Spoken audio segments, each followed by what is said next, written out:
Noite, doutor Ed. Meu eterno professor Lúcio Flávio, que satisfação tê-lo aqui. Prazer é meu, caro amigo. Muito obrigado pelo convite. Que a gente que agradece a sua disponibilidade. Eu sei que a sua agenda é complicada, cheia, muitos compromissos, e eu fico imensamente feliz com a sua presença aqui no AJT, no encontro de abertura, de lançamento do Observatório. Fico muito feliz. Queria agradecer a presença da minha diretoria, o Dr. Frederico Medeiros, presidente da Academia Goiana de Estudos Tributários, da minha diretoria, Luiz Arthur, a Giovana, a Tatiane, dar boas-vindas aos meus alunos de graduação da Faculdade de Censo, acho que está o pessoal do sexto, do sétimo, do oitavo período Boa aqui, noite, boa noite. Nós estamos por aqui. tá joia? Eu só peço para que vocês continuem com os áudios mutados, tá? Para não atrapalhar com a apresentação. Mas queria fazer uma breve apresentação do tema. Professor Lúcio, primeiro falar que é uma das minhas grandes inspirações de ser hoje um professor de graduação é o senhor. Fico muito honrado, doutor Hélio, porque se a gente serve de exemplo para coisas positivas, isso é sempre bom, né? E eu tive conversando com alguns colegas, tem um colega meu que eu acho que o senhor deve recordar dele, o Thiago Teles, que hoje Claro, é juiz no Tribunal de Justiça de São Paulo. sim. Eu tive conversando com ele, ele acabou de terminar o doutorado na USP, ele falou assim, talvez o Lúcio não saiba, mas a minha inspiração de gostar de processo civil foi ele. Puxa vida, Então, fico muito feliz, viu, Hélio? Mande a então ele acho meu que, abraço também. pois é, irei mandar. Então acho que essa inspiração que a gente passa, né, que como professor a gente passa para os alunos, eu acho que eu acho que é uma das coisas mais importantes, né? A missão da licenciatura é algo muito, muito, muito bacana. Se a gente conseguir passar metade do amor que a gente tem pela advocacia, pelo processo, né, pelo direito, acho que a nossa missão está completa, né? E eu gosto muito. Eu tive uma conversa há muitos anos atrás, né? Acho que já há mais de 18 anos com o ministro Castro Filho, e ele uma vez me disse, ele falou que o direito é concretizado na jurisprudência, mas o direito é por essência processo, né? E o resto, ele falou, o direito é processo, o resto é perfumaria. Eu já falei isso em sala de aula, eu brinco com meus alunos que o direito é processo, mas de toda forma não deixa de ser. Não é puxando o saco, a sardinha para o nosso lado, né? Mas a razão de ser do Observatório de Jurisprudência Tributária, não preciso nem falar, né? Nós estamos numa fase do neoprocessualismo, onde os precedentes, a cultura da jurisprudência é algo muito vívido, muito importante e extremamente importante na prática do advogado tributarista. E a razão de ser aqui do Observatório de Jurisprudência Tributária é muito essa, né? É a gente poder antever situações, fazer não só o estudo do voto vencedor, mas também das razões dos votos vencidos que se conectam, né? E, enfim, eu não vou me alongar muito, tá? Eu vou passar a palavra para o Dr. Frederico e se alguém da diretoria tiver algo a dizer também, faça suas palavras. Obrigado, Hélio. Boa noite a todos.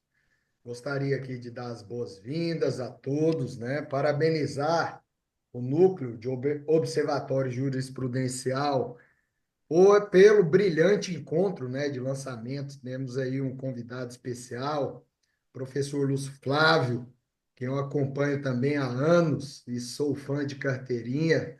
Muito obrigado, professor, por nos agraciar pela sua presença, né? Com todo o seu conhecimento, seu prestígio. É uma honra aqui para a Academia Goiana de Estudos Tributários recebê-lo aqui hoje, tá bom? E o Muito obrigado, encontro, doutor né? Frederico.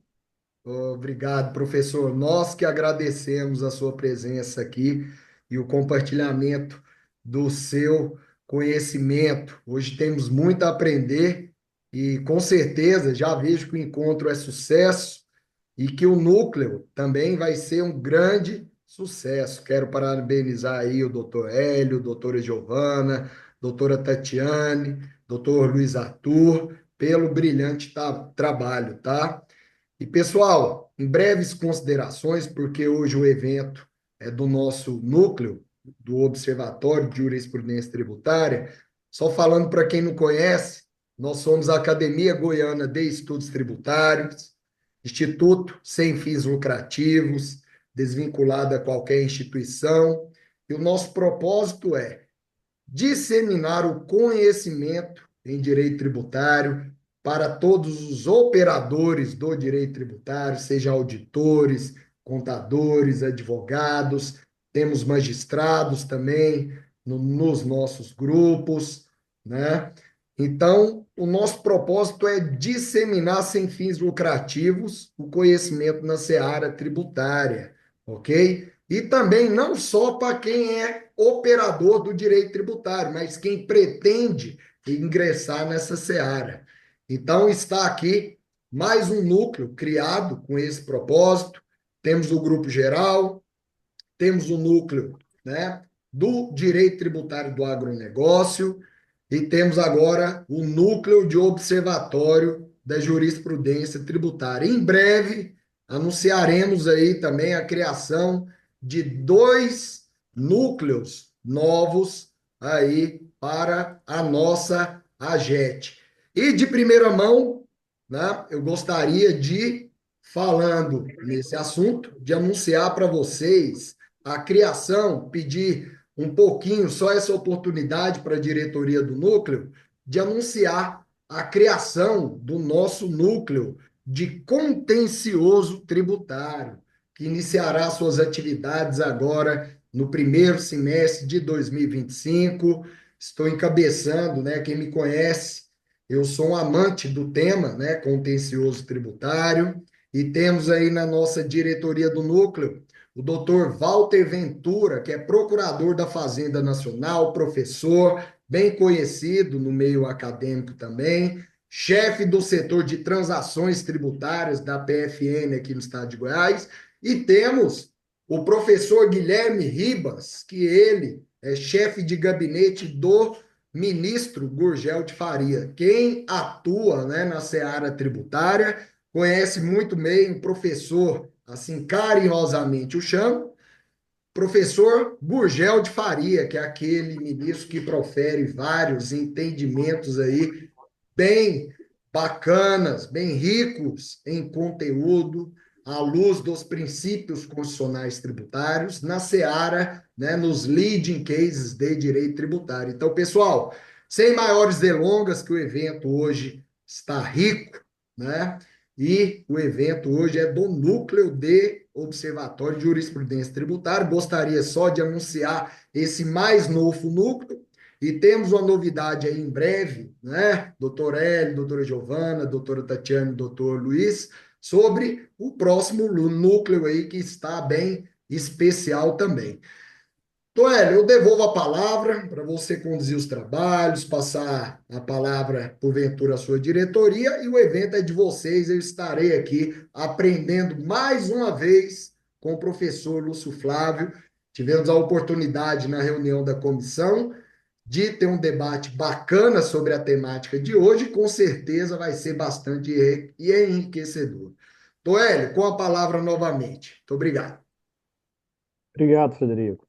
Vou passar a palavra para o Dr. Luiz Arthur, fazer as considerações dele, em sequência a doutora Giovana e depois a Tatiane. E aí a gente já volta com a palavra com o professor Lúcio Flávio. Boa noite a todos, me ouvem bem? É um profundo prazer a gente iniciar com o pé direito os trabalhos do nosso observatório, um observatório que tem o intuito de agregar valor à AGET e a todos os outros núcleos que estão sendo desenvolvidos, porque no fundo o estudo precedente ele vai impactar na aplicação da norma jurídica e do processo. E aqui, hoje, a gente inicia com um dos maiores nomes do processo, seja civil, seja do processo tributário, no estado de Goiás. É uma honra inominável estar aqui com o professor Lúcio Flávio. É uma honra para mim participar da AGET com um time tão bom e tão comprometido com o resultado como o Dr. Hélio conseguiu formar, graças aí também à grandiosa intervenção do Dr. Frederico, meu grande mestre que me acompanha desde a especialização. A nossa ideia no grupo é formar um time de pessoas comprometidas com o estudo e com a produção científica para que a gente possa criar dentro da JET um ecossistema onde a gente possa entregar, servir e ser servido com grandes estudos que vão proporcionar uma melhor qualidade da desenvoltura dos advogados e dos operadores do direito tributário. No fim do dia, o que importa para a gente são esses momentos, é trazer pessoas como o Dr. Lúcio Flávio aqui para colaborar com a nossa missão, e a gente espera que esse grupo seja próspero e que vocês desfrutem tanto dele quanto a gente tem desfrutado. Muito obrigado, doutor Hélio, muito obrigado, doutor Lúcio Flávio, muito obrigado, Frederico, por poder proporcionar, estar vivendo essa noite aqui.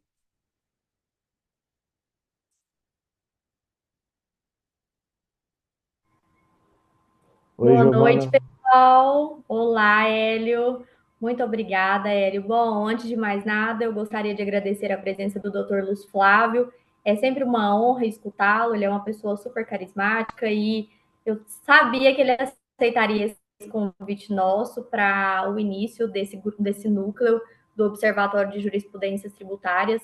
Nós sabemos, né, pessoal, o quanto os julgados e as jurisprudências firmadas no nosso país geram diversas outras controvérsias. Então, o nosso intuito é trazer os entendimentos, é fazer um grupo de estudos mesmo para que nós possamos debruçar os entendimentos firmados por todo o Brasil, para a gente alinhar o que dá para a gente aplicar nos nossos casos, descobrir novas discussões, ir atrás do que está acontecendo em algum estado que não aqui no estado de Goiás, em outros municípios, enfim.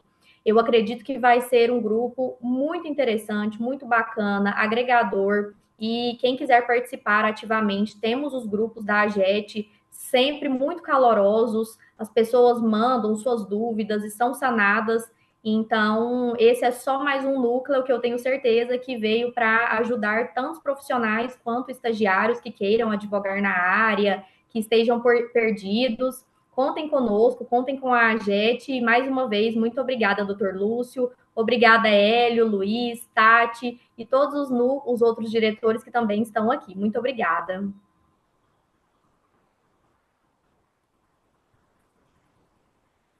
Boa noite. Primeiro agradecer, né, por fazer parte dessa diretoria que tudo foi organizado de forma tão estratégica. Agradecer a todos os presentes, ao Dr. Lúcio Flávio por estar aqui, né? Ele abrilhantou na Comissão de Direito Tributário falando sobre esse tema também. E assim, é um núcleo muito bom e desenvolvido com o intuito de realmente entender o motivo de se ter determinada jurisprudência, entender até o porquê que foi decidido naquela vertente, como que caminhou, até para a possibilidade de mudar, né? Porque a jurisprudência está mudando a todo momento e entender como que isso é possível. Então, só agradecer a todos mesmo e passar a palavra para ele. Obrigado, Tatiane. Então, sem mais delongas, eu vou apresentar o cartão de visita do professor Lúcio Flávio Paiva. Foi advogado, foi presidente da Ordem dos Advogados no biênio 2016-2021, a 2021. É sócio do GMPR Advogados e mestre em Direito e professor de Direito Processual Civil na PUC Goiás. Professor Lúcio, com a palavra, muito obrigado. Obrigado, Hélio, obrigado a toda a diretoria. Quero, nesse início de fala, agradecer a todos aí pelas palavras carinhosas com que me recebem nesse evento. Agradecer, obviamente, à Academia Goiana de Estudos Tributários por esse convite e agradeço na pessoa da Giovana de Brito, que foi quem formulou pessoalmente esse convite, ao qual, obviamente, fiz questão de atender, porque para mim é um grande prazer, uma satisfação poder sempre trocar ideias com os colegas estudantes do direito, sejam eles advogados, sejam juízes, sejam acadêmicos. Eu acho que nós todos somos estudantes e devemos ser estudiosos do direito. Então, essa oportunidade da troca de ideias sempre é muito interessante. Eu espero que a gente tenha boas discussões aqui no nosso bate-papo de hoje. Então, agradecer pelo convite, parabenizar por essa iniciativa. Eu acho que iniciativas dessa natureza qualificam muito a atuação profissional, portanto, vocês estão todos de parabéns e contem comigo em eventos futuros, no que precisarem, para contribuir, logicamente, com essa atividade aí da Academia Goiana de Estudos Tributários. Então, boa noite a todos. Vejam os amigos a situação em que eu me encontro, viu? O tema da palestra de hoje, da nossa conversa de hoje, é a função dos precedentes na prática do advogado tributarista. E olha que interessante, eu sou um advogado, mas não sou tributarista. E aí vem a primeira perplexidade. Chamam o Lúcio Flávio para falar sobre advocacia tributarista, sendo que o cara não é tributarista. Que história é essa? Né? Bom, deixa eu explicar o contexto disso para vocês. Acho que essa conversa de hoje, essa oportunidade de troca de ideias, ela começa numa palestra anterior, que já foi mencionada aqui mais de uma vez, lá na Comissão de Direito Tributário da Ordem dos Advogados do Brasil, Seção Goiás.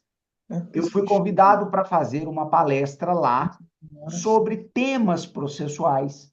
E acabou que eu, junto com o doutor Adriano, que é o presidente, o Adriano Dantas, resolvemos, então, promover uma discussão sobre precedentes. Fui para lá e acho que a conversa sobre precedentes lá na comissão foi muito boa, porque a Giovana, o Hélio e os demais diretores aqui da Academia Goiana de Estudos Tributários resolveram replicar perante vocês aquelas discussões que nós tivemos naquela noite lá na comissão. Então, vejam, meus amigos, eu quero, nesse início, contextualizar vocês da seguinte forma. A proposta da nossa palestra de hoje, o título é A Função dos Precedentes na Prática do Advogado Tributarista. Mas eu vou dizer, devemos estudar os precedentes para a prática da nossa advocacia em geral. Sejamos tributaristas, sejamos civilistas, sejamos criminalistas. Por quê? Uma coisa é absolutamente inquestionável. Nós temos que entender o que são precedentes, mas, sobretudo, nós devemos aprender a lidar com os precedentes na nossa prática do dia a dia. E aí, meus caros, eu digo para vocês, como professor de processo civil que sou e há muito tempo, e principalmente como professor da matéria de recursos cíveis, eu acho até que o Hélio, por exemplo, foi meu aluno na matéria de recursos, especificamente, uma matéria que eu estou sempre ministrando. Não sei se foi, Hélio, foi? Não, e por acaso, a minha turma foi a primeira turma que o senhor deu aula. Foi a turma Então acho que inaugural, foi foi uma turma prática de processual. processo de conhecimento, salvo engano. Eu me lembro. Mas, assim, o fato é que, como professor de processo civil, a matéria de precedentes, ela tem sido, sobretudo, estudada e desenvolvida no Brasil pelos processualistas civis. Tanto que cada um de vocês aqui, se pretender comprar um livro sobre precedentes, vai ver que os livros sobre precedentes têm sido escritos pelos processualistas civis. Então, assim, pessoal, eu tinha a prática do estudo do que é um precedente e as teorizações sobre o que é um precedente, sobre o que o que forma um precedente, quando que ele é vinculante, quando que ele é persuasivo, etc. E os meus estudos paravam por aí. Entretanto, eu tive aqui no escritório um caso concreto, que inclusive está ainda em tramitação, e a partir desse caso concreto, eu me vi obrigado a mergulhar num outro tipo de estudo e de questionamento sobre os precedentes no direito brasileiro.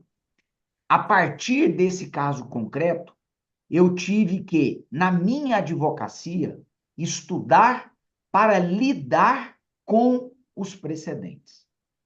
E a partir desse caso concreto, eu desenvolvi, então, esse estudo que eu passo a compartilhar com vocês a partir desse instante. Mas para a gente poder avançar, eu primeiro preciso contar para vocês que caso concreto é esse. O que aconteceu na minha advocacia prática que me fez, então, avançar por esse estudo num aspecto, por assim dizer, dos precedentes que eu ainda não tinha visitado em termos de estudo teórico como professor de processo civil. Aconteceu o seguinte, eu ingressei com uma ação possessória. E nessa ação possessória, eu requeri a concessão de uma medida liminar de reintegração de posse, e essa medida liminar, ela foi concedida pelo juiz. E o juiz, junto com essa liminar de reintegração de posse, arbitrou uma multa diária pelo descumprimento da sua decisão. Multa diária, obviamente, a ser paga pelo réu eventualmente recalcitrante.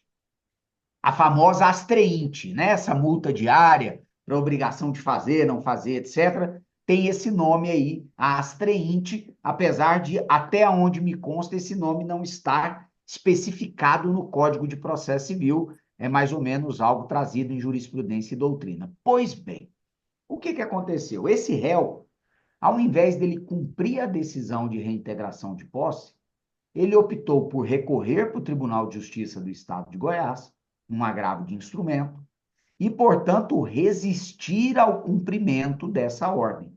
Foi, portanto, um réu recalcitrante.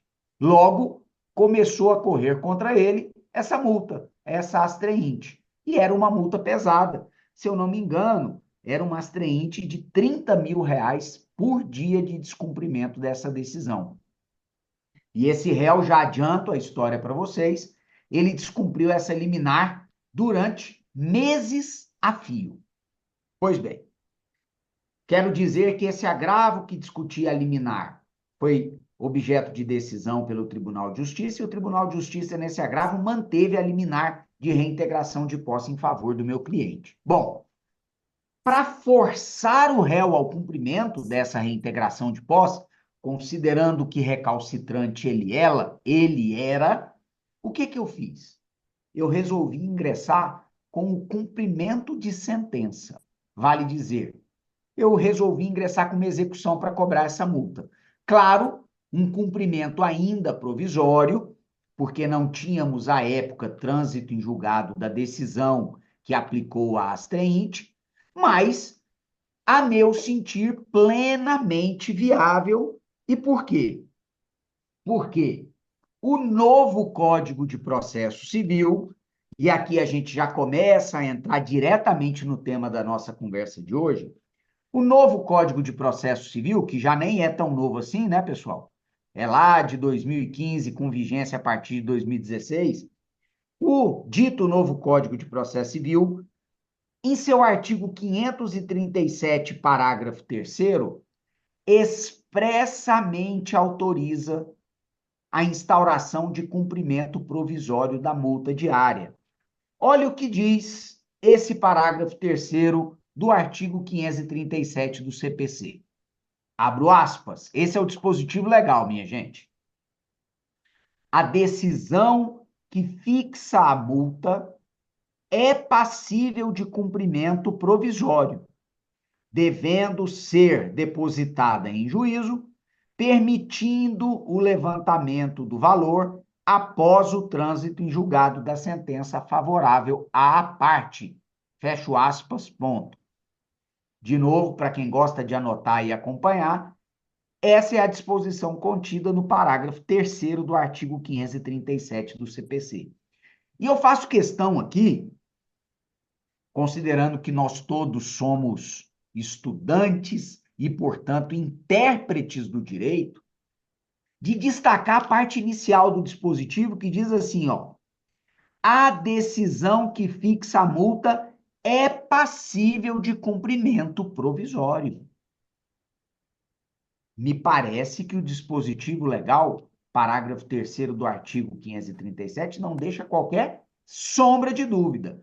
Está autorizado cobrar essa multa chamada astreinte em sede de cumprimento provisório de sentença. Muito bem, protocolei o cumprimento provisório de sentença com base no 537, parágrafo 3º. Juiz da causa, intime-se o executado para pagar em 15 dias sob pena de multa de 10% e honorários advocatícios. Todos vocês aqui conhecem o rito do cumprimento de sentença. Vem o executado nesse prazo de 15 dias e oferece a sua defesa, que também, como vocês sabem, é chamada impugnação ao cumprimento de sentença. E aqui a coisa começa a ficar bastante interessante para o nosso estudo. O executado, na sua impugnação ao cumprimento de sentença, vale dizer na sua defesa, ele disse assim, senhor juiz, esse exequente não pode executar essa multa diária. Por quê? Porque existe um precedente qualificado do Superior Tribunal de Justiça, que é o tema 743 do STJ, que diz o seguinte, e agora eu vou abrir aspas para ler para vocês o texto do tema 743 do STJ. Aspas. A multa diária prevista no parágrafo 4º do artigo 461 do CPC, devida desde o dia em que configurado o descumprimento, quando fixada em antecipação de tutela, somente poderá ser objeto de execução provisória após a sua confirmação pela sentença de mérito e desde que não seja recebido o recurso com efeito suspensivo. Fecho aspas, ponto. E aqui eu quero destacar o ponto que é importante no tema 743.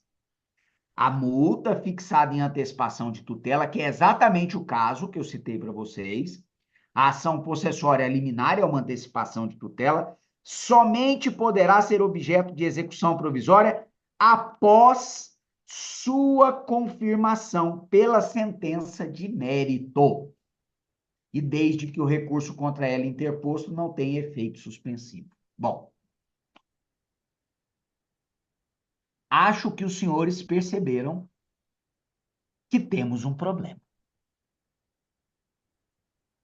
O artigo 537, parágrafo 3º do CPC diz: é possível cumprimento provisório de sentença de multa e não cria nenhuma condicionante. O tema 743 do STJ diz: a multa aplicada em antecipação de tutela só pode ser executada se confirmada pela sentença de mérito e se o recurso eventualmente interposto não tiver efeito suspensivo.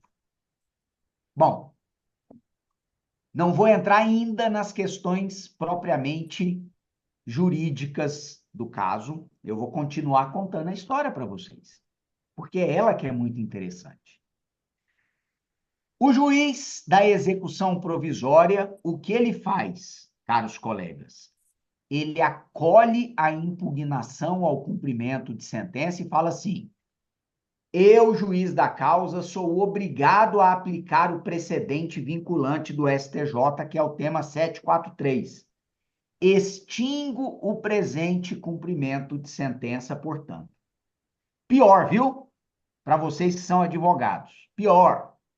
Condenou meu cliente em honorários advocatícios de 10%. Quando eu propus essa execução provisória, a multa já estava em mais de 3 milhões. Portanto, estamos falando em sucumbência de 300 R$ 1.000 naquele momento. Agora eu abro um parênteses para que vocês entrem no caso junto comigo. O que é que eu fiz? Eu segui a lei. Qual foi o meu erro, entre aspas? Confiar no dispositivo legal, qual seja parágrafo 3º do artigo 537 do CPC. Ok? Então, o juiz, na disputa entre a lei e o precedente qualificado, o juiz aplicou o precedente qualificado e extinguiu minha execução. Todo mundo bem? O que eu faço contra essa sentença extintiva? Apelo para o Tribunal de Justiça do Estado de Goiás com uma argumentação central.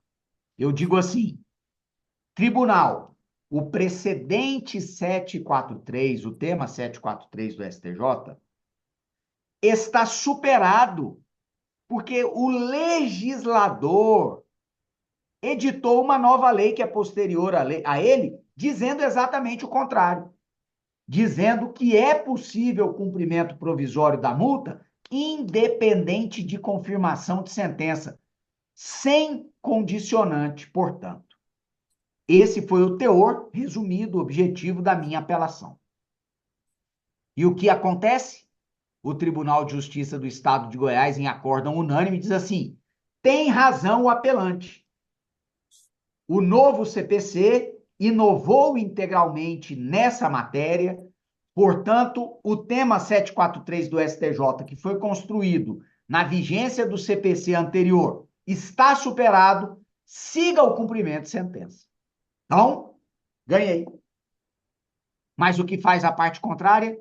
Recurso especial. Não admitido na origem, agravo em recurso especial. Vai para a 3ª turma do STJ, distribuído para a ministra Nancy Andrighi. O que faz a ministra Nancy Andrighi? Dá provimento ao agravo em recurso especial monocraticamente para aplicar o precedente 743 do STJ, reformar o acórdão do TJGO e manter a extinção da minha execução provisória. Então, vejam, juiz aplicou o precedente vinculante, 743, o tribunal aplicou a lei, a ministra aplicou o precedente vinculante no agravo em recurso especial decidido monocraticamente. Não me dei por vencido. Ingressei com agravo interno no agravo em recurso especial, e aí eu elaborei um pouco mais as minhas razões, mas no final das contas eu defendi no STJ exatamente o que defendera na apelação. O tema 743 foi superado por lei federal posterior, que regulou de maneira diferente e integralmente a matéria acerca da execução provisória da multa. O que a ministra faz?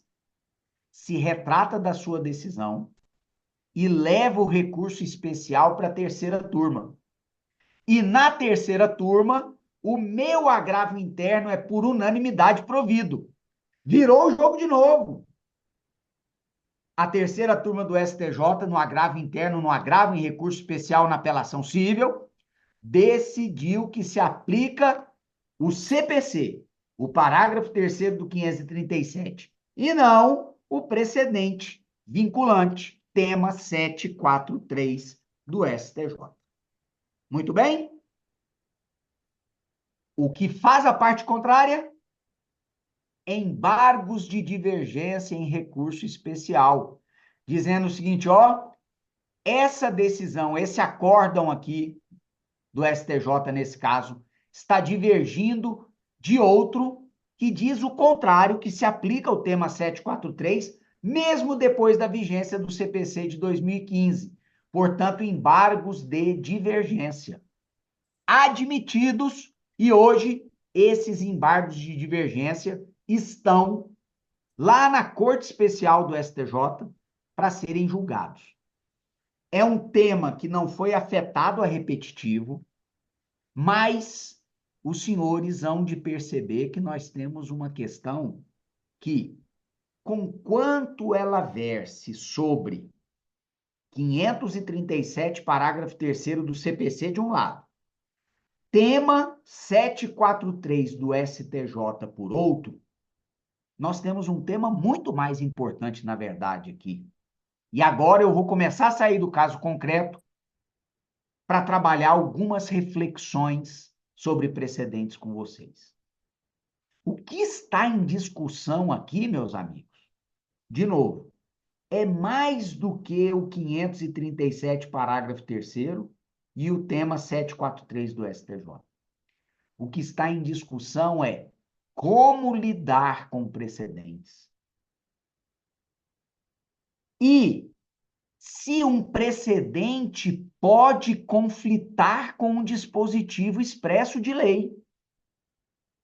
E, em havendo conflito entre um precedente qualificado e um dispositivo expresso de lei, qual dos dois deve vencer a disputa normativa?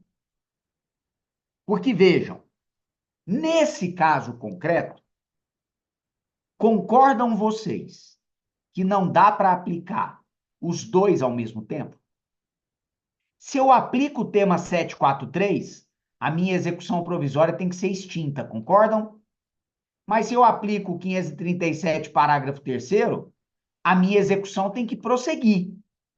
Então, eu tenho dois normativos, vamos chamar assim, que disputam incidência no mesmo caso, e mais do que isso, dois normativos que não podem incidir ao mesmo tempo. Se eu aplico um, eu tenho que afastar o outro. Se eu aplico o outro, eu tenho que afastar o um. E aqui nós temos um campo muito interessante para discutir, teórica e praticamente, os precedentes. Olha só.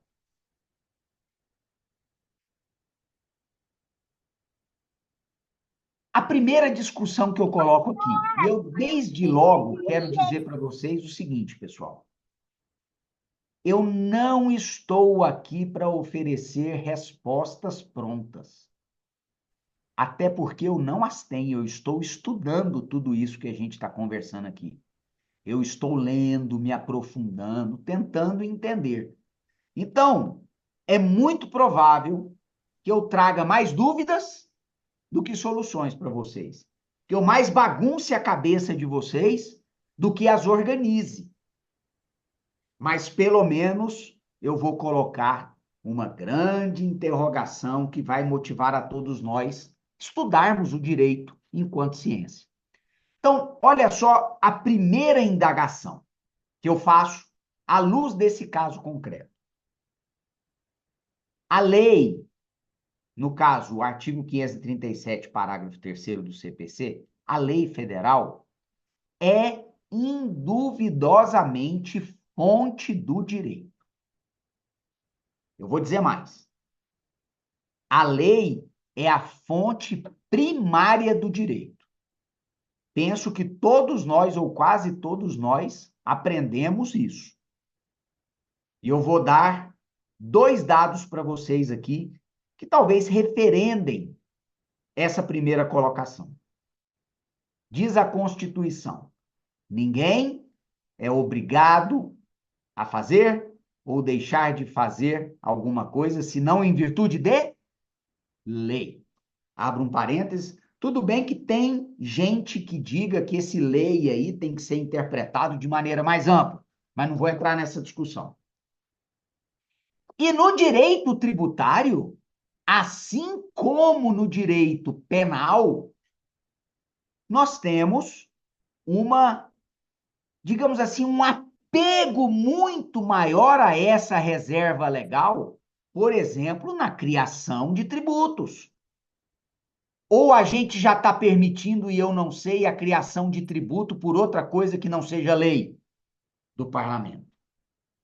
Agora, se a lei é induvidosamente essa fonte obrigatória do direito, a pergunta que eu faço é: e o precedente? E a decisão de um tribunal é também uma fonte primária do direito? E se for, essa fonte compete com a fonte primordial, que é a lei? Esse é um primeiro questionamento muito importante. E aí a gente tem que tentar responder. Decisão judicial cria direito ou se limita a aplicar o direito previamente deitado, posto pelo legislador? Bom, eu trago para vocês aqui duas considerações acerca dessa questão. Primeiro, o judiciário, ele cria direito novo, sim, na minha opinião. Mas ele cria direito novo toda vez que ele deita a sentença que resolve o caso concreto. Ou seja, toda vez que o judiciário cria a regra jurídica individual e concreta, aquela que resolve a lide, aquela que decide o conflito de interesse entre A e B. E por que eu digo que isso é um direito novo? Porque, vejam, antes da sentença, aquela regra individual e concreta ditada pela sentença não existia no ordenamento jurídico. Depois que o juiz profere aquela sentença, aquela regra individual e concreta passa a existir. Tanto ela passa a existir que ela pode ser objeto de execução. Logo, a regra individual e concreta que a sentença traz, que a decisão judicial traz, ela é direito novo. Ok. Só que vejam, o precedente, ele não é a regra individual e concreta. Tanto que quando a gente estuda precedente, os doutrinadores dizem assim: não adianta ler o dispositivo da decisão judicial para saber o precedente que se extrai dali, porque o dispositivo é a decisão do caso concreto, é a norma individual e concreta. E os doutrinadores dizem: para extrair o precedente, a sua ratio decidendi, vocês têm que ler o quê? A fundamentação da decisão judicial. Porque é da fundamentação que vocês vão abstrair, diz a doutrina, a regra geral e abstrata, que é a ratio decidendi, que forma o precedente. Então, olha que interessante, gente. A partir dessa colocação, e à luz do caso concreto, eu me sinto, se não confortável, mas talvez obrigado, pela força dos fatos, a dizer o seguinte: tribunais e juízes criam direito novo, sim. Não apenas a regra individual e concreta que decide a lide, mas também, a depender do caso, uma regra geral e abstrata, extraível da fundamentação da decisão que gera o precedente vinculante ou persuasivo. E aí a coisa fica bonita, porque vejam, se a gente caminha por aí, eu volto um passo para questionar com vocês. O que é a lei? Norma geral e abstrata, que o juiz aplica gerando a norma individual e concreta. Isso não tem dúvida. E o que é o precedente? Norma geral e abstrata, que se extrai da fundamentação de uma decisão a qual o juiz teve que proferir para gerar uma norma individual e concreta. Lei é norma geral e abstrata. Precedente, extraível da ratio decidente, da fundamentação da decisão, é também norma geral e abstrata. E, gente, nós não temos condição aqui de passar em revista uma série de opiniões doutrinárias, mas os fatos quase que nos obrigam a concluir que o tribunal, ao deitar um precedente notadamente qualificado, vinculante, está gerando e adicionando no ordenamento jurídico norma geral e abstrata. Logo, direito novo. Direito novo que não vem do legislador, mas vem do próprio órgão judicante. Tudo bem. Mas então, segundo o questionamento que esse caso concreto me trouxe, se os tribunais criam direito novo, nesse sentido de criação de normas gerais e abstratas à moda do legislador, que é o que a gente acabou de concluir que de fato está acontecendo, como é que fica quando um precedente entra em conflito com uma regra legal? E aí o nosso caso concreto é muito rico, porque eu tenho exatamente uma situação de conflito frontal entre o 537, parágrafo 3º, e o tema 743 do STJ. Muito bem. Duas normas gerais e abstratas que disputam primazia aplicativa à mesma situação concreta. Sabe como é que chama isso? Todo mundo vai lembrar das aulas de ED. Antinomia. O que é uma antinomia no direito? Quando duas ou mais regras gerais e abstratas disputam incidência no mesmo caso concreto. Considerando que eu não posso aplicar as duas ou as três que disputam a primazia aplicativa, porque elas são excludentes, eu preciso resolver essa antinomia. E aí não sei se os amigos, colegas, estudantes se lembram como é que eu resolvo a antinomia.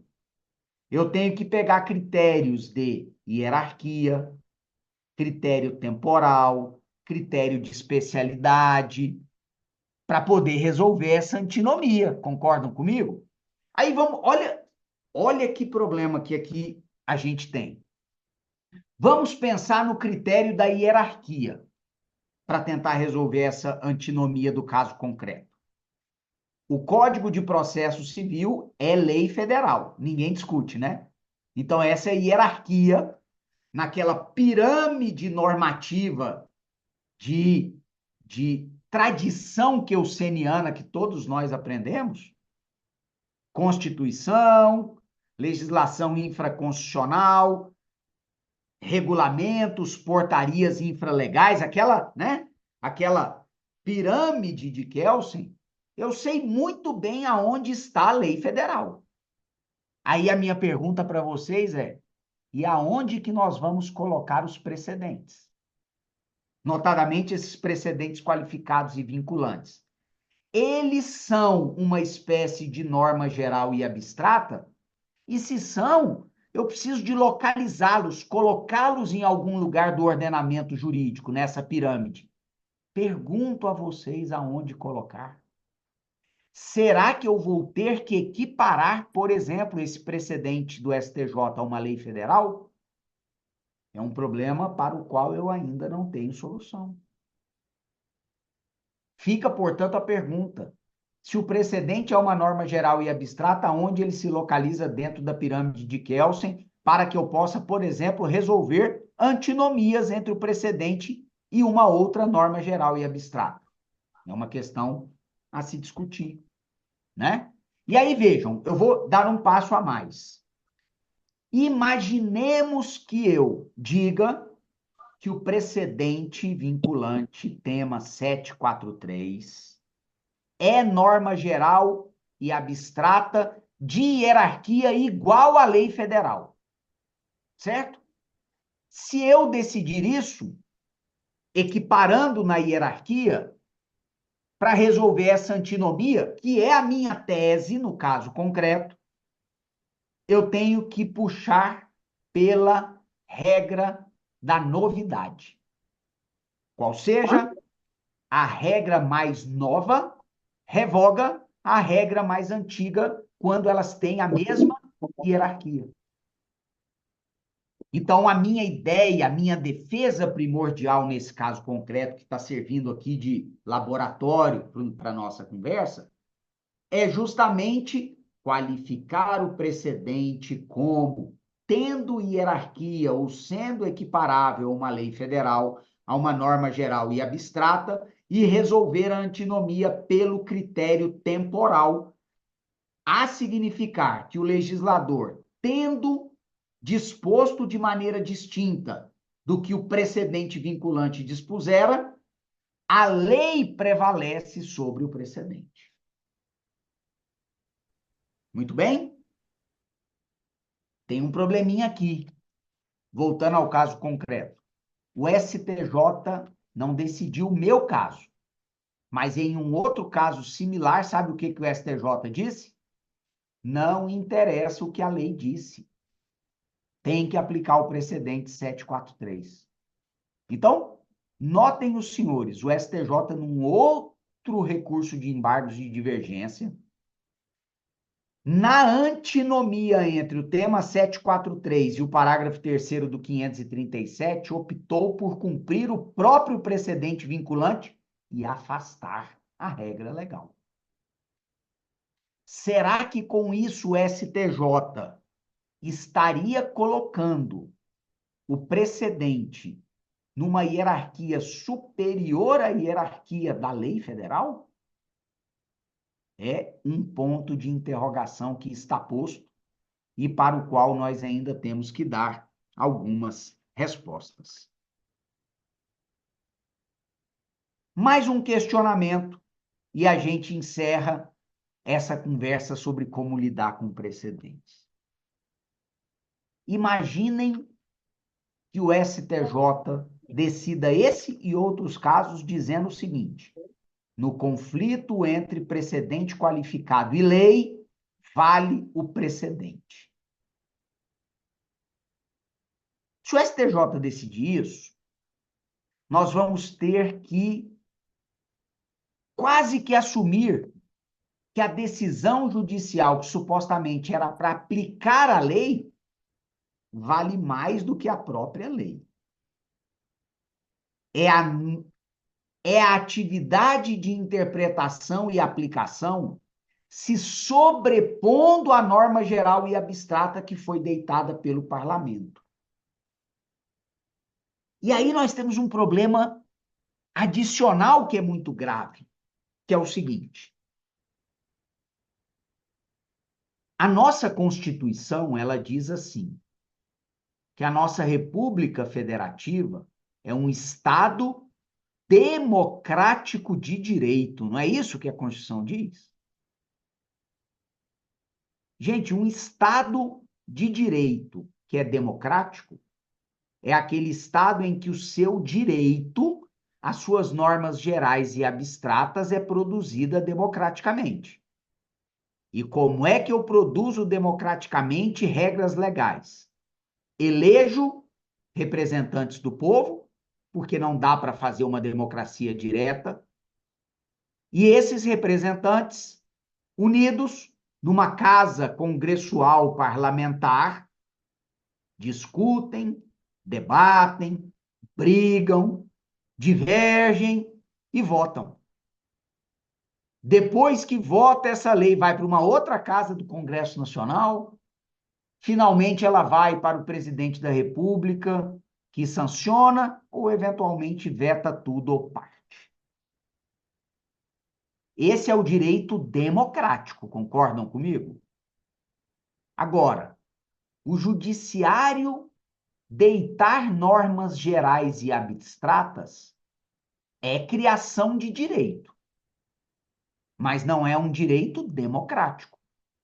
É um direito, me permitam talvez um neologismo, juristocrático, mas não democrático.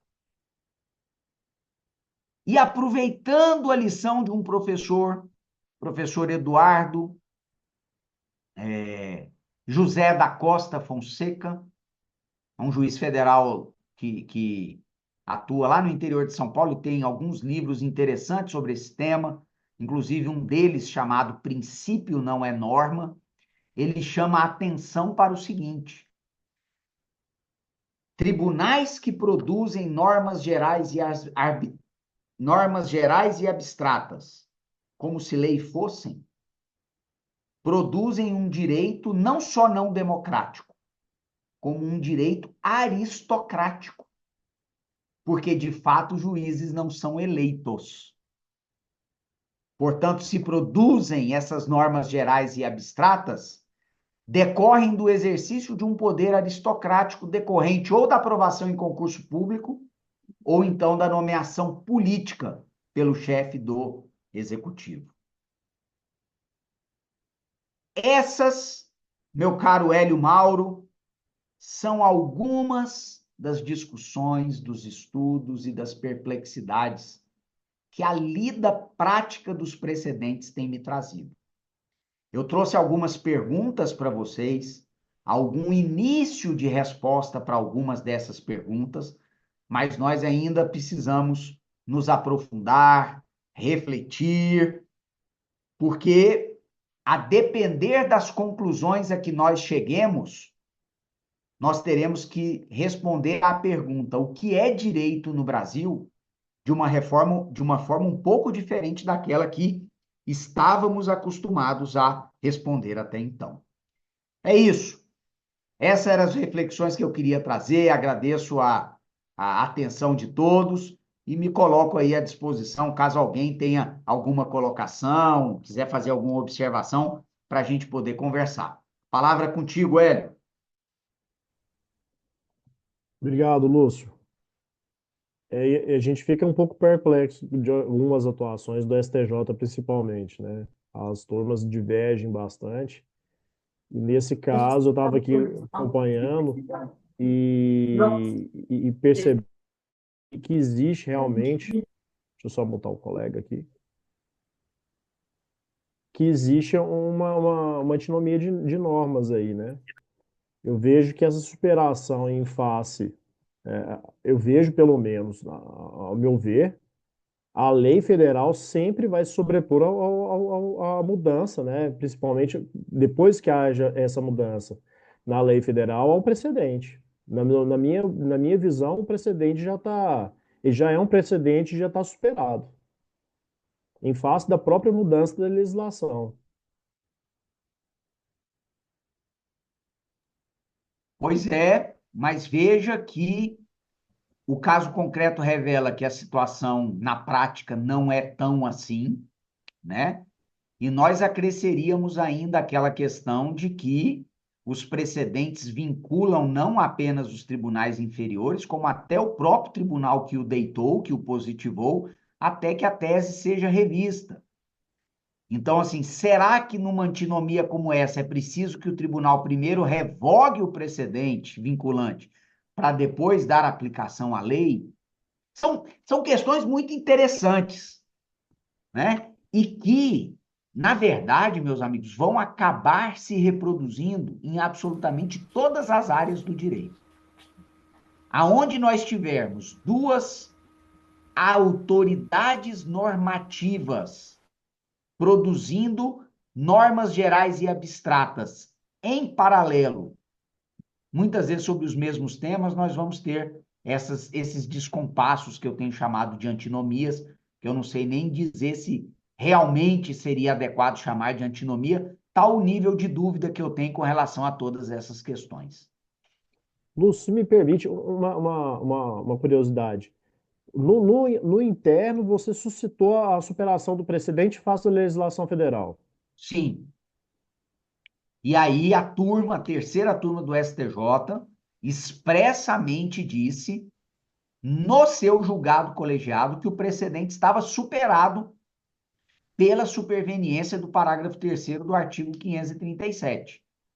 Mas dentro do STJ esse entendimento não está, digamos assim, a caminho de ser o vitorioso, exatamente porque tem um embargo de divergência já julgado em sentido contrário, dando preferência e prevalência ao precedente, ao 743, em detrimento da lei positiva posterior.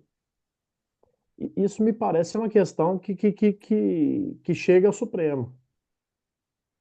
Pois é, aí é uma situação de, inclusive, ter habilidade para articular isso, talvez à luz da garantia constitucional da, da reserva de lei, da prevalência do direito legislado democrático sobre um direito judiciário, vamos dizer assim, não democrático, né? Então Isso. tem muita coisa para, tem muita lenha para ser queimada aí. Porque me Apesar de que parece, no caso concreto eu só quero resolver o problema do meu cliente. é o que a gente quer, né, no final das contas. Por isso que eu Porque me disse parece, que essas colocações aqui, elas não são, elas têm fundo teórico importante, e é um fundo teórico que eu coloco para vários dos colegas aqui, não é um fundo teórico de processo civil. Isso é pura teoria geral do direito. É a teoria geral do direito que tem que dar as respostas para as questões que eu aqui trouxe, e não a dogmática processual civil, né? Mas assim, de novo, eu trouxe essa questão com as perplexidades, com as surpresas que me trazem, para demonstrar para vocês que ao mesmo tempo que essa é uma questão que está lá no âmbito das discussões teóricas altas, vamos dizer assim, é extremamente prática, porque nós temos que resolver os casos concretos que chegam aqui nas nossas mesas como advogados. eu como advogado, e como advogado tributarista também, mas eu atuo bastante no civil e gosto muito, eu tenho me perguntado muito sobre o que é um precedente, o que é o precedente qualificado, quando que eu devo seguir o precedente, né? Acho que com no âmbito aqui do direito tributário, com a reforma tributária, nós advogados que atuamos na área, vamos ter muito problema, porque nós vamos ter que identificar quais os precedentes em matéria tributária que vão continuar em face da própria reforma. Sem dúvida.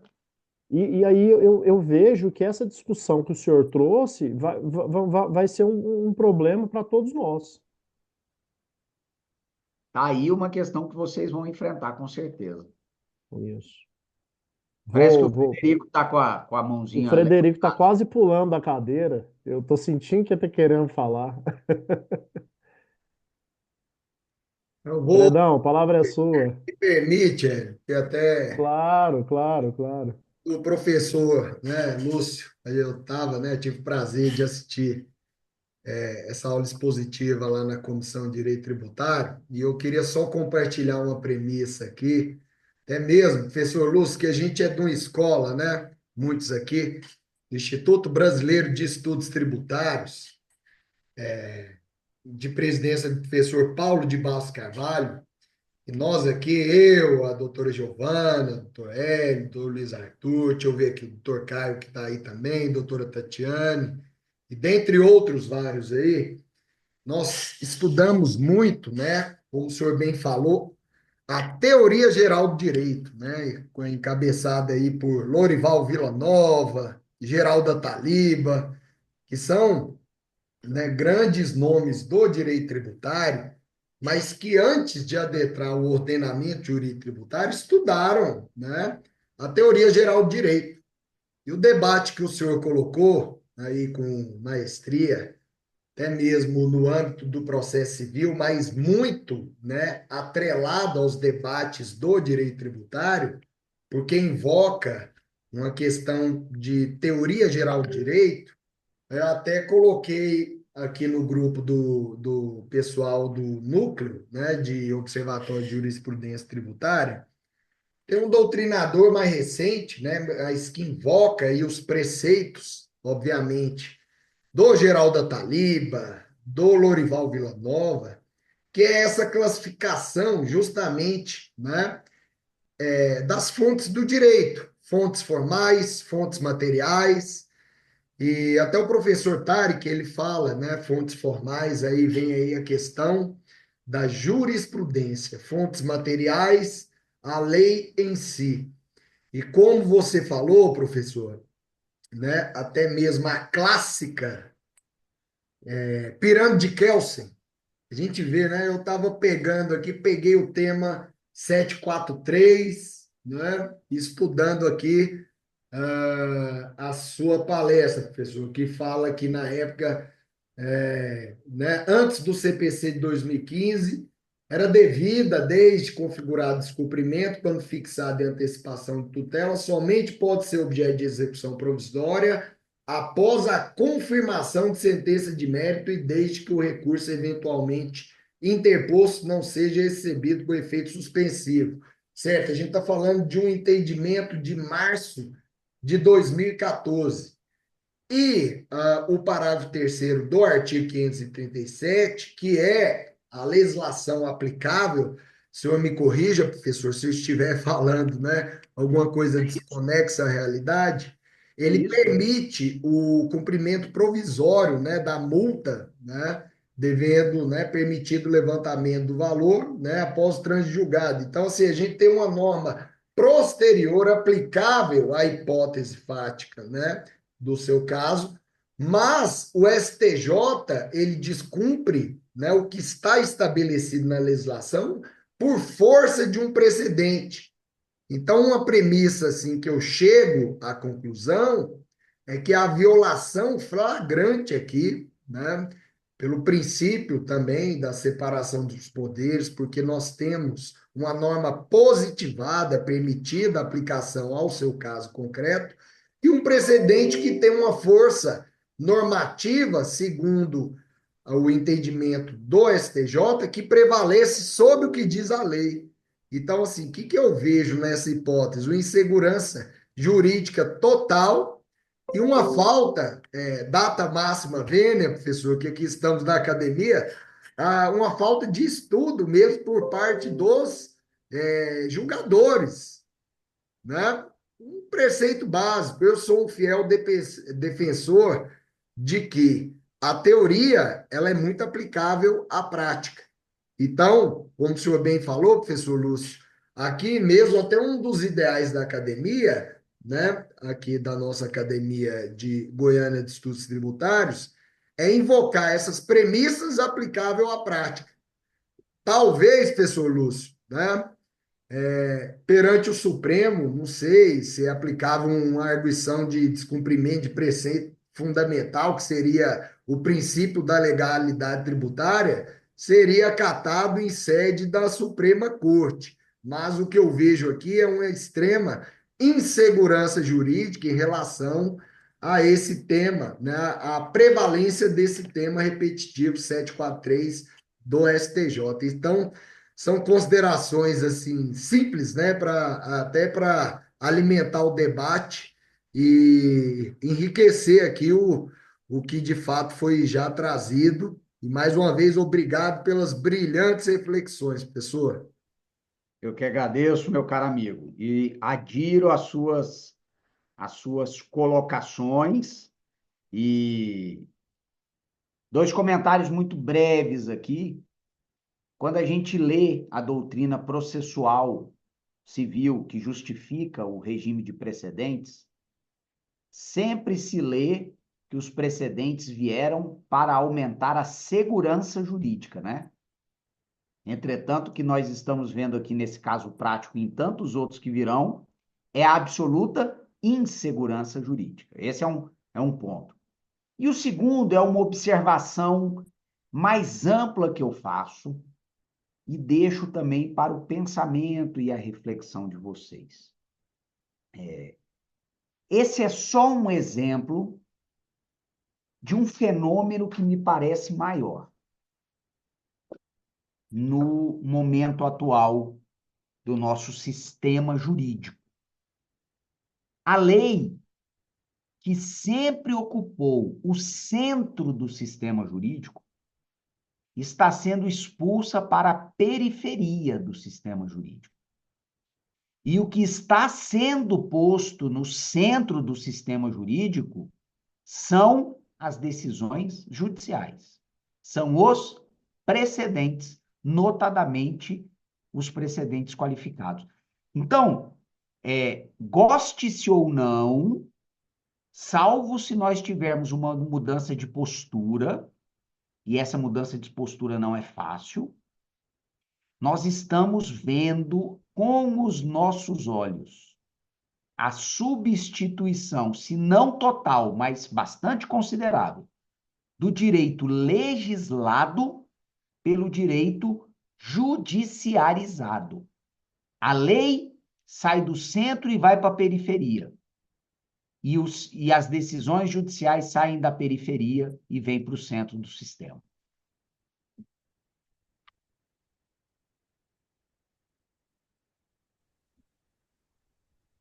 Luiz, suas considerações? Obrigado, professor Lúcio Flávio. Muito obrigado por essa noite maravilhosa para todo mundo aqui. A gente tem cerca de 70 pessoas e para nós é engrandecedor tanto a sua presença quanto a comoção que o seu nome gera.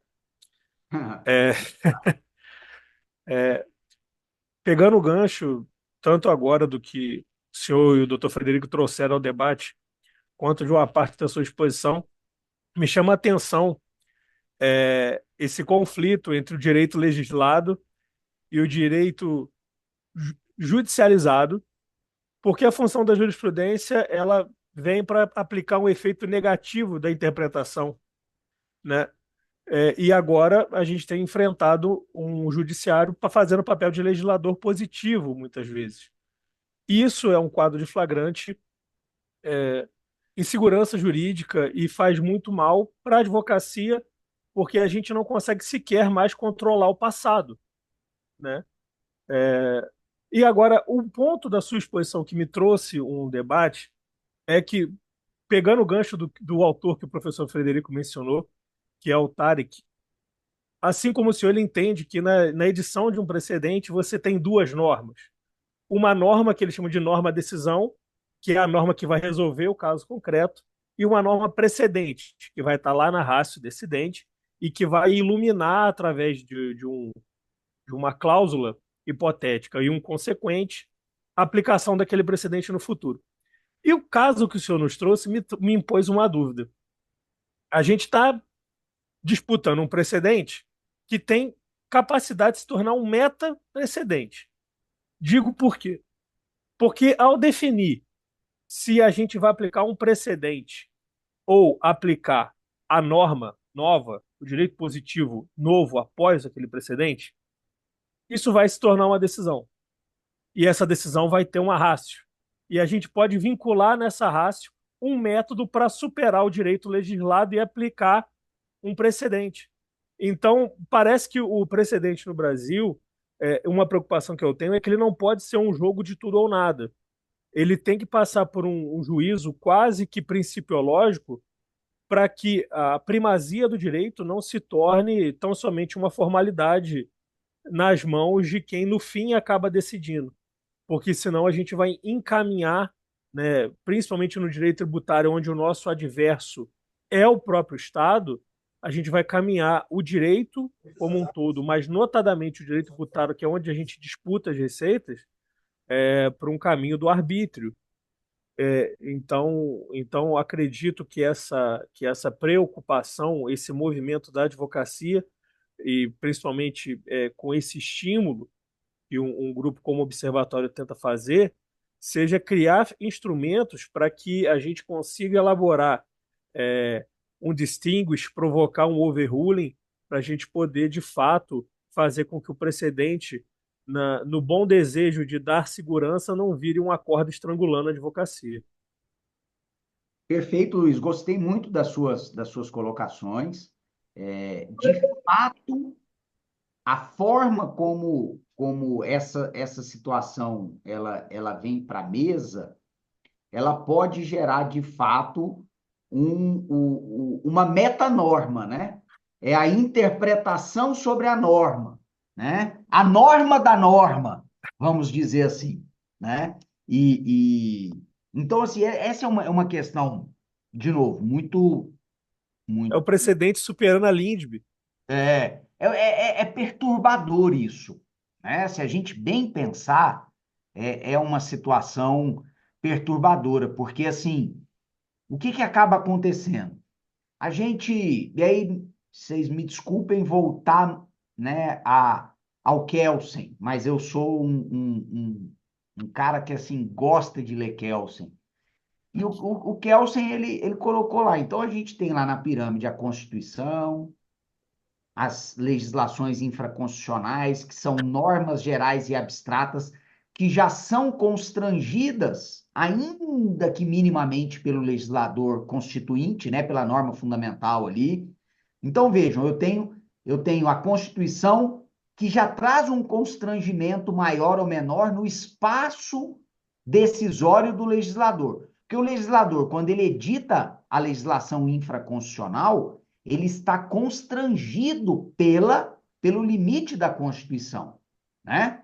Ele tem limites que ele não pode ultrapassar. E aí, depois que eu tenho essas normas gerais e abstratas infraconstitucionais, eu tenho a decisão judicial, que é a norma individual e concreta, que também está constrangida pela legislação infraconstitucional. Aliás, um constrangimento muito maior do que o legislador tem pela norma constitucional. Então, a gente vê aí um aumento de constrangimento. Ainda que o juiz, no caso concreto, tenha um espaço decisório e não se nega que ele tenha, ele tem que se sentir constrangido por algo que está acima dele, que é justamente, a gente está falando aqui, a lei, né? A lei em sentido estrito. E o que eu percebo nesses meus 20 anos de advocacia é que cada vez menos o judiciário se sente constrangido pelas leis. Não sei se vocês têm essa percepção. Eu já tive oportunidade de vivenciar um judiciário mais constrangido pela lei do que hoje. Hoje, de fato, que constrange um julgador quando, numa votação numa Câmara Cível, por exemplo, um precedente qualificado. Ele fica argumentativamente com vergonha de decidir contra um precedente qualificado. Não tem coragem de decidir contra um precedente qualificado. Por que razão? Não sei, porque ele acha que pode ir para o CNJ, porque pode ter uma reclamação direta num tribunal superior, mas o precedente qualificado constrange. Alguém aqui acha que o dispositivo da lei constrange algum julgamento na atualidade? Constrange muito pouco. Então, é aquela percepção que eu tenho de que a lei está sendo expulsa para a periferia do É sistema. por isso, lá em Fraga da perto do aeroporto. Então, é isso, Luiz. Lúcio, Adiro, concordo, e é por aí. O que me parece que é importante, numa linha muito ampla aqui, para a gente pensar e atuar claramente, né? Nós precisamos devolver a lei para o centro do sistema. Nós precisamos recuperar o prestígio do direito legislado, que se tem perdido, que se tem erodido a cada dia que passa. E não são só os precedentes que têm culpa nisso.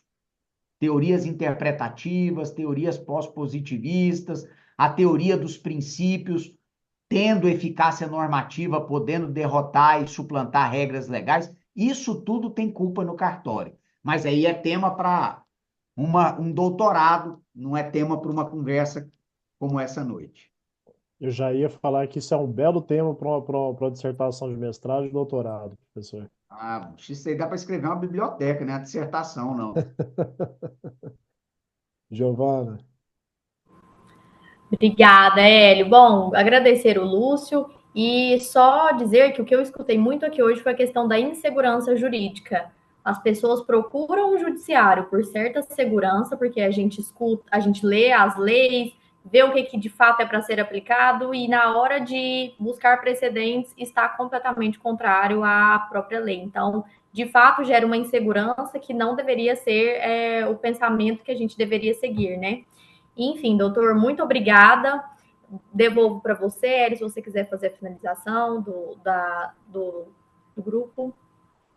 tá, Obrigado, eu, Giovana. antes de passar para a Tatiana, só vou fazer uma observação.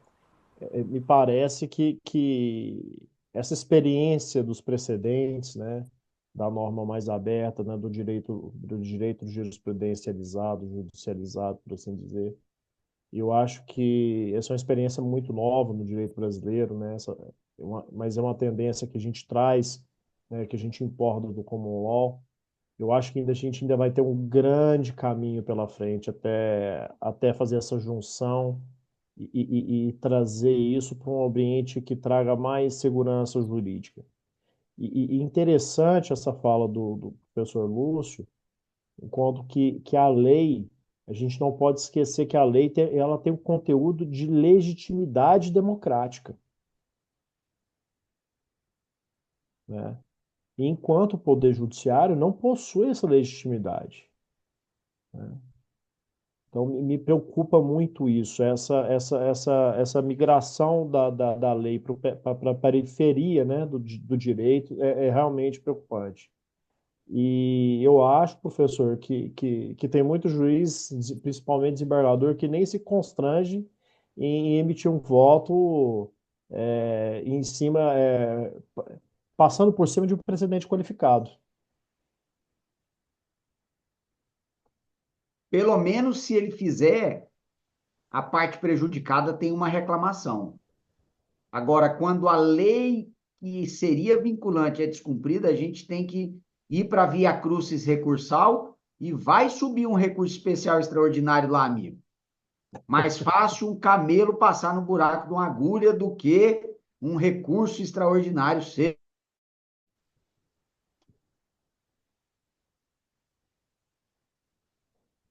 Vou passar Olha, a o doutor palavra André para. aí tá com a mão. André, só um minutinho, deixa eu passar a palavra para a Tatiane Ah, aqui. Tatiane, né? Não, só parabenizar pela excelente exposição e me preocupa muito essas questões porque quando você vai peticionar e tudo, você faz a análise de todo o processo, você quer aplicar a lei e vai conversar com os julgadores, eles mesmos dizem, não, mas o entendimento é outro, doutora, nós não vamos aplicar isso aqui. E isso me preocupa muito, porque igual foi falado aqui, o que era para gerar uma segurança jurídica gera uma instabilidade muito grande. Daqui a pouco não vai ser mais o legislativo, né? Vai ser apenas o judiciário, e é um poder muito grande que vai tomar todas as decisões. Isso já vem acontecendo há algum tempo, né? Então, assim, é uma preocupação constante para mim. Para todos É, nós, Tatiane. se for observar, o próprio tema 743 é uma interpretação restritiva da norma.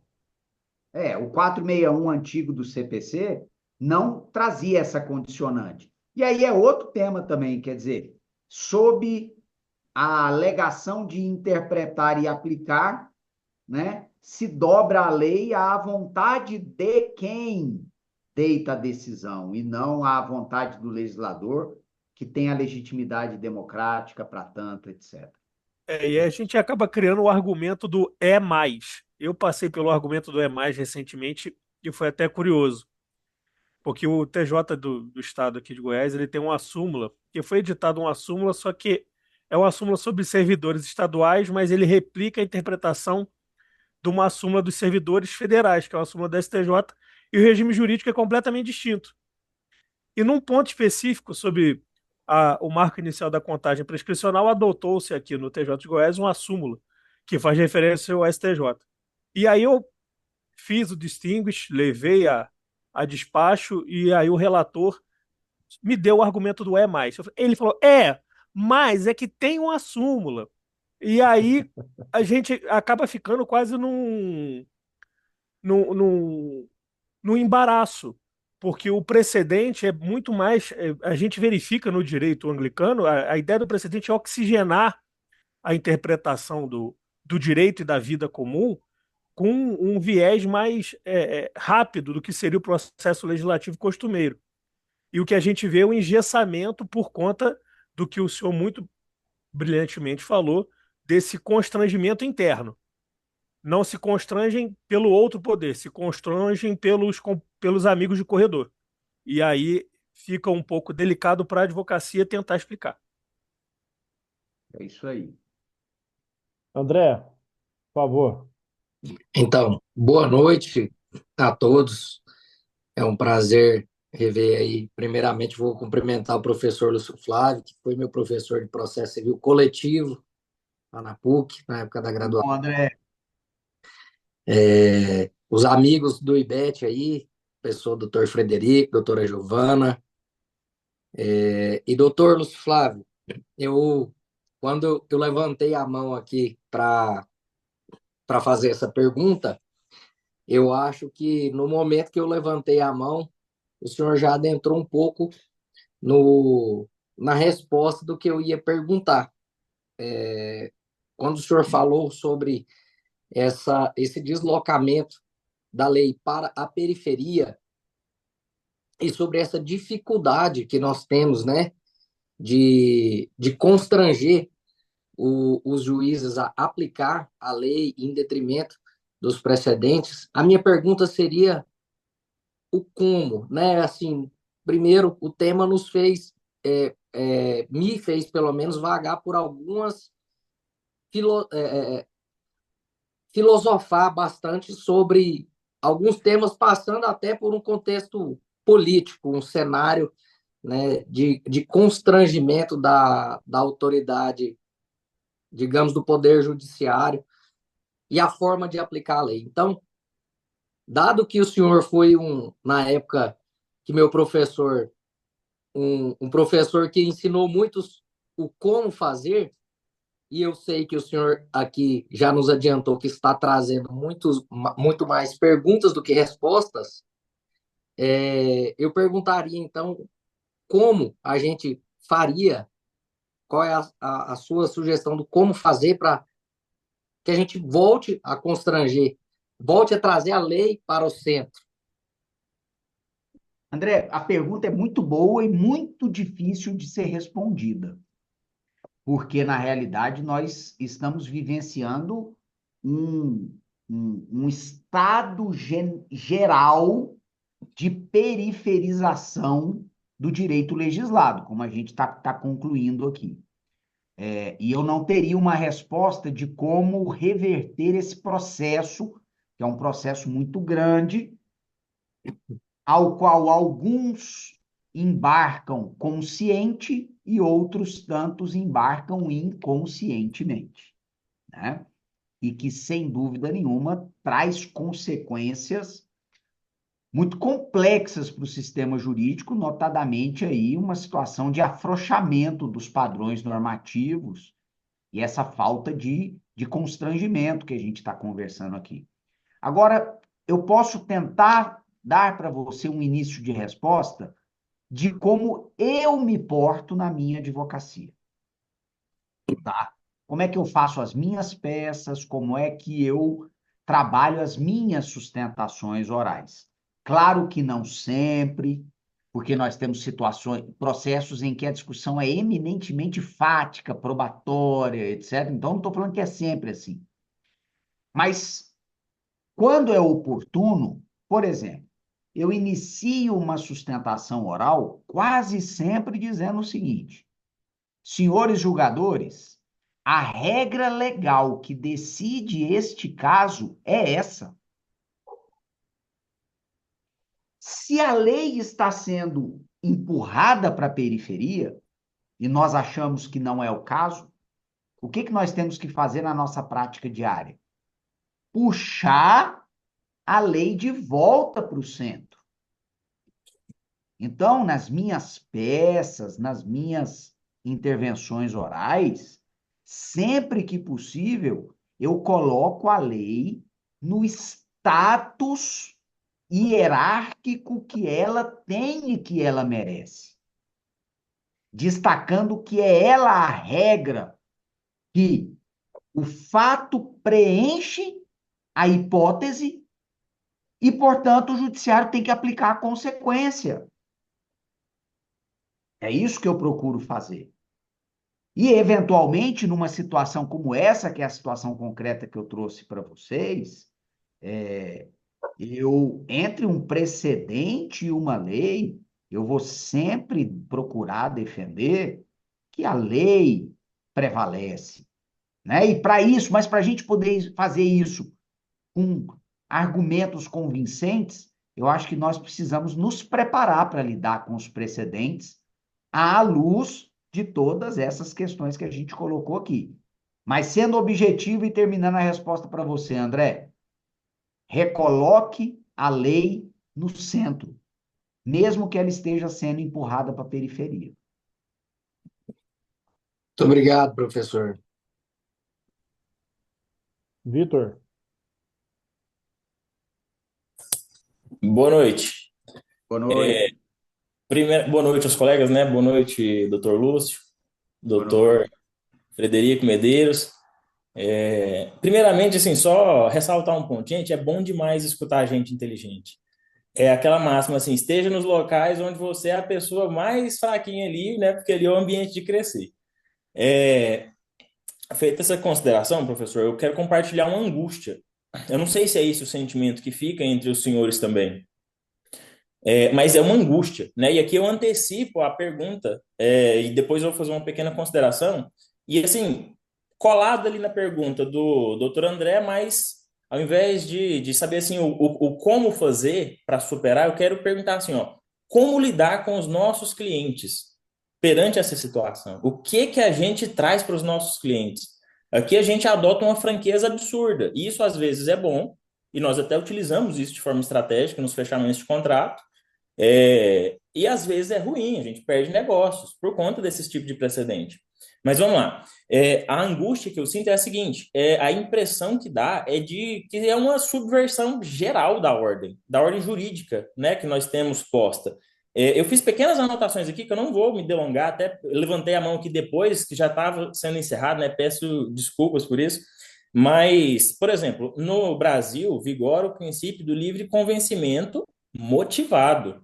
E os nossos julgadores esquecem dessa última parte, e adotam o princípio de um livre convencimento absoluto, que às vezes ele é descolado dessa motivação, né? E aí, com base nisso, ressaltar, por exemplo, a gente está aqui diante do relato do professor Lúcio de uma violação do princípio da reserva legal, de uma violação da LINDB, né? Ali, quando se estabelece um conflito entre uma norma, que é o precedente, que surgiu com base em uma lei revogada, que uma lei nova dispôs sobre aquela matéria e não estabeleceu uma restrição. E aí a gente perde completamente a liturgia do direito em termos de hermenêutica, aonde o legislador ele está restringindo onde a lei não restringe, está criando obrigações e restrição de direito que a lei não fez.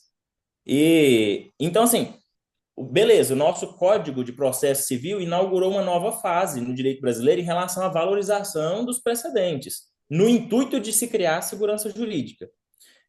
Mas qual é o limite, né, da criação e da aplicação desses precedentes em detrimento da própria lei? Então, assim, quis fazer essas colocações para quê? Primeiro, para compartilhar uma angústia, né, que realmente eu fui assistindo aqui a aula sempre com os olhos brilhantes, sempre que o professor Lúcio está falando, mas ao mesmo tempo foi me gerando essa angústia. E a pergunta que fica é como lidar com os nossos clientes? Eu falo assim, a longo prazo. Bom, Vitor, obrigado aí pela sua participação, pela gentileza das palavras aí. Eu estou muito longe de ser o mais inteligente dessa turma aqui, até porque eu só vim trazer para vocês dúvidas, né? Seria inteligente se eu tivesse trazido as dúvidas e as respostas. Mas muitas vezes é muito importante saber fazer as perguntas certas também, né? Então, assim, olha, objetivamente a gente vive um momento de realmente uma dose importante de insegurança jurídica, exatamente porque nós perdemos as amarras, né? Os padrões normativos, os constrangimentos que havia, eles vêm sendo erodidos por uma série de movimentos, que eu até já citei aqui, essa aplicação irrestrita de princípios, né? Inclusive princípios que o julgador saca do nada, né? Esses dias mesmo eu me deparei com uma decisão que invocava o princípio, como é que é, do direito à felicidade. E eu fiquei pasmo, né, com isso. E pelo princípio do direito à felicidade, o julgador se sente livre para literalmente ignorar uma série de disposições legais que foram devidamente aprovados pelo Congresso Nacional e que são, bem ou mal, goste ou não, os consensos da sociedade brasileira sobre aqueles determinados assuntos, né? Então, de fato, Vitor, traz uma agonia para quem enxerga a realidade disso, porque o judiciário está virando, na verdade, o retorno do processo legislativo, né? Então, tá lá, por exemplo, uma lei aprovada pelo legislativo que versa sobre direito do trabalho. Vamos sair do tributário aqui, direito do trabalho. Se o julgador não gostou daquela regra legal, ele vai inventar um princípio para derrubar a regra e julgar do jeito que ele quer, né? Do jeito que ele acha justo. Significa dizer que o judiciário está virando o retorno do processo legislativo, sem, porém, a legitimidade democrática para tanto. Então, de fato, a gente vive um momento complicado, mas só de estarmos aqui discutindo sobre, refletindo sobre, eu acho que já é um passo para que nós possamos, na nossa atividade diária, tentar puxar as rédeas dentro do que nos for possível. E eu digo mais: há muitos juristas e há muitos julgadores conscientes dessa realidade e que pensam exatamente como nós aqui estamos pensando. Existem julgadores de primeiro, de segundo grau, ministros, que têm feito esforços para a retomada dos limites, né, da jurisdição, mas ainda somos todos minoria, infelizmente.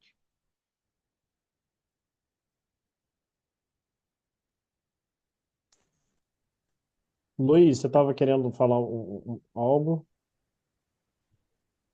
Não? Pessoal, fazer uma menção aqui ao professor Rafael Cruvinel, também professor da Faculdade de Ciências. Muito obrigado, professor, pela disponibilidade, nós tínhamos uma aula no momento, mas resolvemos fazer trazer os alunos para esse encontro, tá? E tão interessante a fala também, a sua última fala, professor, que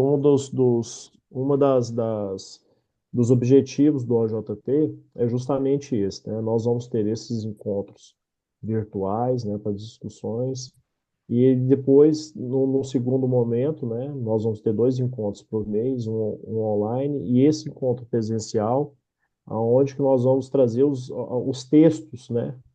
E aí onde que nós vamos fazer apresentações, e a ideia é escrever os artigos científicos, né? Para fazer produção científica mesmo. Quem sabe, eu acho também, aliás, eu tenho certeza que só com produção científica, escrevendo, combatendo esse tipo de situações, é que a gente chega num denominador comum em relação a essas superações precedentes, da melhor forma como a gente vai lidar, né, com isso. É algo que está posto pelo CPC e não tem mais volta, né? Mas trazer essa reordenação das coisas como elas deveriam ser é necessário. É algo extremamente necessário. Pessoal, vou deixar aberto aqui para vocês fazerem algumas considerações. Tem alguém que quer falar algo?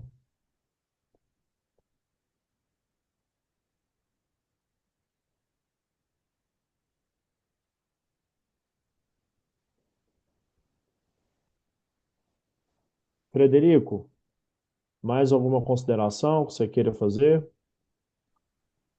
Meu amigo Hélio, só, né, mais uma vez enaltecer, né, o núcleo de vocês, esse encontro de alto nível, e principalmente agradecer o professor Lúcio Flávio mais uma vez por nos agraciar e, né, nos dar o privilégio, viu, professor, de comparecer, né, ao nosso humilde instituto, Hum. enriquecer, né, fomentar esse instituto que ainda é pequeno, é um neném, é criado esse ano, mas graças a Deus, professor, mestres igual o senhor têm nos ajudado a caminhar e cada dia mais, né, reunir adeptos que querem estudar.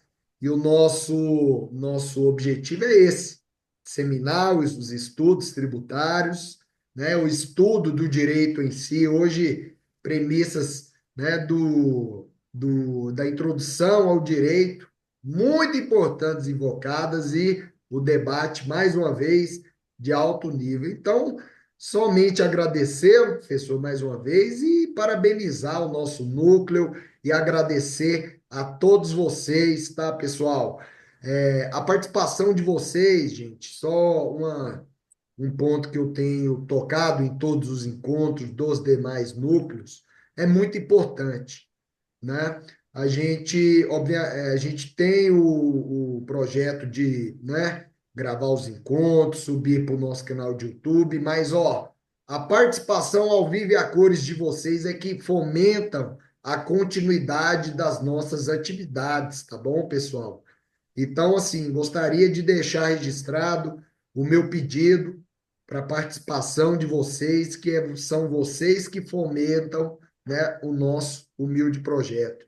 E mais uma vez, obrigado, professor. Encerro a minha palavra aqui e devolvo a palavra mais uma vez, dando os meus imensos parabéns a esse núcleo que tem tudo para crescer e cada vez mais e disseminar o nosso conhecimento.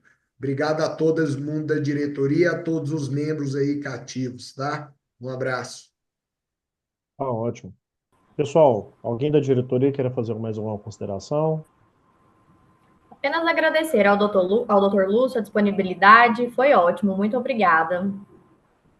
E em breve a Tati? gente vai lançar o edital para participação do grupo de estudo presencial.